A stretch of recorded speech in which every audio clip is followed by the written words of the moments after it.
Decoration করি। আর তার জন্য আমি দুটো গিফট নিয়ে এসেছিলাম, দুটো টি শার্ট নিয়ে এসেছিলাম, তো সেটাও আমি রেখে দিই। আর যেহেতু ক্রিম কেক খাই না, তো তাই জন্য আমাকে ক্রিম কেক আনাও যাবে না। আমি জানি সেটা আনলে পুরোই নষ্ট হবে, আমিও সেরকম খাই না আর ও খায় না।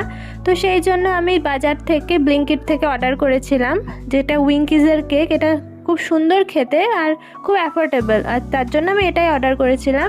ভেবেছিলাম নিজেই বানাবো আমি, বাট এত কিছু করার পর আমার নিজে বানানোর সময় আর হয়নি। আর ও কেক খেলে আমি বাড়িতেই বানাই, আর তাছাড়া আমরা কিনে সেরকম আনি না, কারণ ক্রিম জাতীয় জিনিসটা ওরও পছন্দ না আর আমারও পছন্দ না।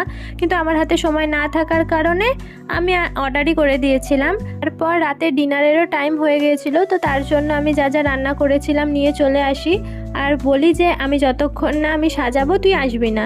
আর সেই জন্য যা যা আইটেম রান্না করেছিলাম আমি সবই প্রায় সাজিয়ে দিয়েছি।